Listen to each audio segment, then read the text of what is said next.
Hello guys, welcome back to my YouTube channel. My name is Manish Gupta and you're watching BSCG Lectures. तो guys एक बार फिर से आप सभी का स्वागत है हमारे YouTube चैनल पर। तो गाइज जैसा कि गाइज आप सभी को मैं बता दूं, आज की जो वीडियो होने वाली है जस्ट हम उन स्टूडेंट्स के बारे में चर्चा करने वाले हैं जो कि इस बार एग्जामिनेशन में वो फेल हो चुके हैं। तो जैसा कि गाइज आप सभी का जो रिजल्ट है वो धीरे धीरे आने लगा है और बहुतों के जो रिजल्ट हैं आ चुके हैं कई सारे सब्जेक्ट्स के, और कहीं ना कहीं वो अपने रिजल्ट्स को देख के निराश भी हैं। तो उन स्टूडेंट्स की बात करेंगे हम जो कि फेल हो चुके हैं एग्जामिनेशन में, और उनको अब आगे क्या करना है, किस तरीके से मेजर स्टेप्स लेने हैं। तो इस सारी चीज़ों को हम क्या है इस वीडियो में चर्चा करने वाले हैं। तो वीडियो को शुरू से लेकर अंत तक बने रहें, और अगर आप इस चैनल पे नए हैं तो इस चैनल को सब्सक्राइब करके बेल आइकन बटन प्रेस कर देंगे ताकि हमारी वीडियोस की जो नोटिफिकेशन है वो टाइम टू टाइम उनको मिलती रहे। तो चलिए स्टार्ट करते हैं वीडियो को। तो सबसे पहले हम बात करेंगे जिन्होंने टीईई जून 2023 में पार्टिसिपेट करा था और जिन्होंने एग्ज़ाम्स दिए थे अपने सब्जेक्ट्स के, और जो पहली बार जिन्होंने एग्ज़ाम्स दिया था शायद उनको क्या है थोड़ी सी क्राइटेरिया के बारे में मालूम नहीं है। तो सबसे पहले मैं आप सभी को बता दूं, जो आपके टोटल मार्क्स होते हैं एग्जामिनेशन में वो 50 मार्क्स के होते हैं। कितने होते हैं गाइज? 50 मार्क्स के होते हैं। और ये फर्दर चल के आपके कितने होते हैं? ये 80 मार्क्स जो है आपको पासिंग मार्क्स लाना पड़ता है। यानी कम से कम अगर आप 18 मार्क्स लाते हैं तभी आप क्या है उस एग्जामिनेशन में पास कहलाएंगे। एक भी मार्क्स इसमें से कम होता है, जैसे कि 17 आ गया या 16 आ गया, तो मेरे से बहुत सारे स्टूडेंट्स पूछ रहे थे कि जिसका 17 आया क्या वो पास है, या 16 आया वो पास है। तो देखिए गाइस, आप सभी को बता दूं, आप सभी अनफॉर्चुनेटली क्या है फेल है। कहीं ना कहीं एक दो नंबर से आप फेल हैं। तो देखिए, जो एक दो नंबर से फेल है उनके लिए क्या क्राइटेरिया होती है, तो उसको मैंने क्या है अभी पिछली वीडियो में बताया था। उस वीडियो को जाके आप देख सकते हैं किस तरीके से आपको री एवोल्यूशन के लिए अप्लाई करना है। उस वीडियो में मैंने डिटेल में बताया है, तो जाके उस वीडियो को भी आप चेक करके देख सकते हैं। बाकी अगर मैं बताऊं यहाँ पे, जैसा कि आप सभी का 18 मार्क्स आया है तो यहाँ पे आप पास कहलाएंगे। जैसे कि अगर उससे कम आता है, 17 आता है, 18 आता है या 16 आता है, या फिर किसी बच्चे का 0 मार्क या फिर 1 2 4 ऐसे कुछ इस प्रकार से अगर मार्क्स आता है, तो किस तरीके से क्या स्टेप्स लेने हैं। तो सबसे पहले तो मैं बता दूं, यहाँ पे आप सभी स्टूडेंट जो कि यहाँ पे 17 16 या 0 2 यानी 18 से कम अगर मार्क्स आता है तो आप फेल कहलाते हैं। ठीक है, तो यहाँ पे आपको किस तरीके से आपको क्या क्या करना है वो बताऊंगा मैं। साथ ही एक और बात मैं बता दूं आपको, जो ग्रेड कार्ड में जो मार्किंग होती है वो आपकी होती है कितने में से होती है? 100 में से होती है। टोटल मार्क्स यहाँ पे ग्रेड कार्ड में 100 होता है। तो यानी जैसे कि अगर आपका 18 आया है तो 18 का यहाँ पे डबल हो जाएगा, तो 18 का डबल आपका 36 हो जाएगा। ठीक है, तो याद रखिएगा कि जो मिनिमम मार्क्स पासिंग मार्क्स जो है यहाँ पे आपको कितना लाना पड़ता है। तो पासिंग मार्क्स जो होता है आपका गाइस 33%।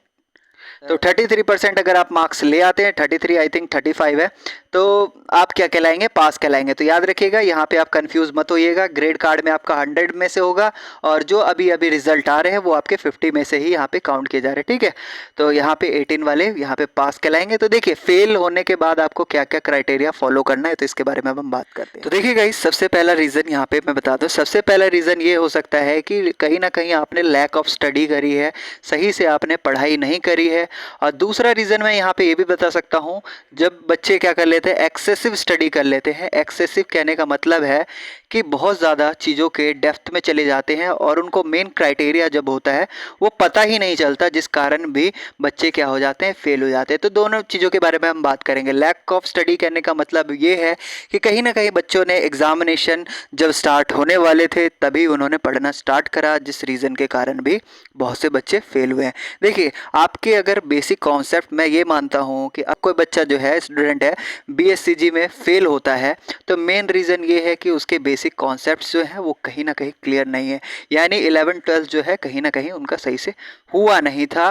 ठीक है, तो ये मैं बात कर रहा हूँ 11 12 में। जैसा कि आप सभी ने 11 12 में साइंस स्ट्रीम से पढ़ाई करी थी, तो कहीं ना कहीं अगर आपके बेसिक कॉन्सेप्ट में अगर कहीं ना कहीं गैपिंग है, सही से आपने पढ़ाई नहीं, बेसिक कॉन्सेप्ट्स क्लियर नहीं है, तो कहीं आपको क्या है रिजल्ट में उसका इम्पैक्ट देखने को मिल जाता है। ठीक है, तो लैक ऑफ स्टडी भी एक तरीके का कारण है। और दूसरा, हम जब बहुत ज़्यादा डेप्थ में किसी चीज़ को पढ़ लेते हैं और हमें ये नहीं मालूम होता कि मेन क्राइटेरिया जो होता है, एग्जामिनेशन किस तरीके से लिया जाता है, क्या मेथड, क्या पैटर्न होता है एग्जामिनेशन पेपर का।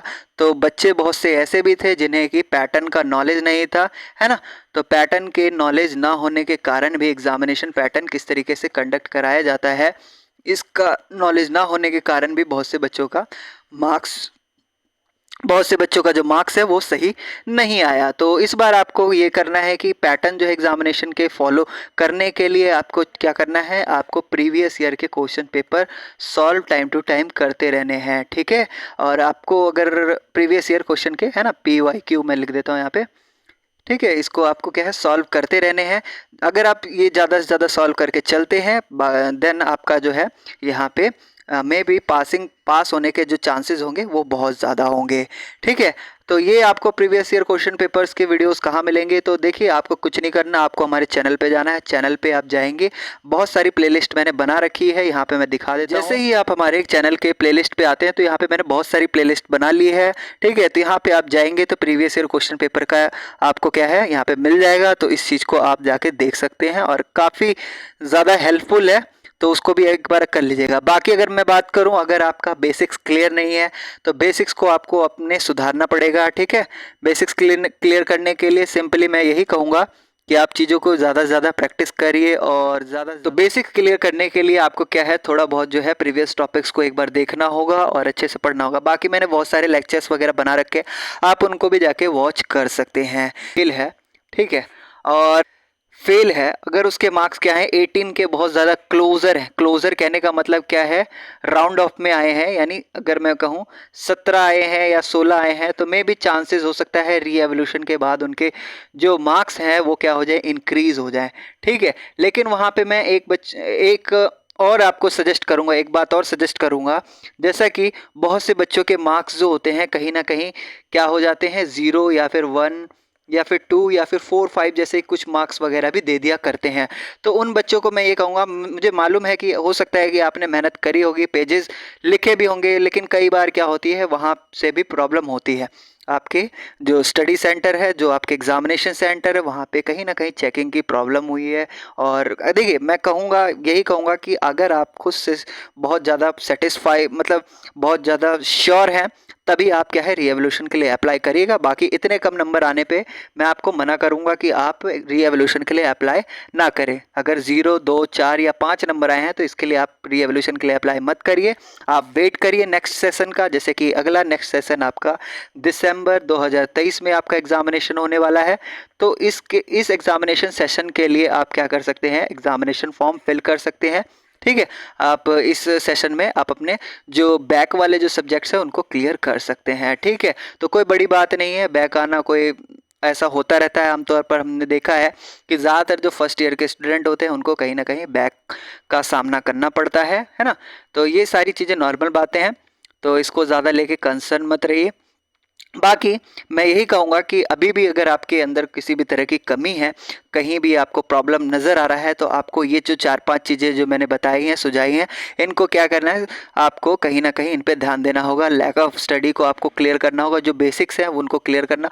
और एक्सेसिव स्टडी में आप तो यहाँ पे आप क्या है, इनको भी ध्यान रख के चलिए। देखिए पढ़ना कोई बुरी बात नहीं है, अगर आप सिर्फ पास होने के लिए पढ़ते हैं तो सिर्फ आप अपने बेसिक्स को क्लियर करके चलिए और प्रीवियस ईयर क्वेश्चन पेपर को सॉल्व करते हुए चलिए। बाकी अगर मैं कहूँ, अगर आप सच में ग्रेजुएशन की पढ़ाई करने आए हैं और सच में आप चीज़ों को समझना चाहते हैं, अच्छे से पढ़ना चाहते हैं, तो उस चीज़ को आप आगे लेके चल सकते हैं, ठीक है।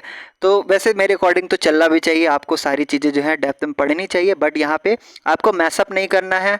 प्रीवियस ईयर क्वेश्चन पेपर और जो डेप्थ स्टडी है उसको मैसअप नहीं करना, मिलाना नहीं है।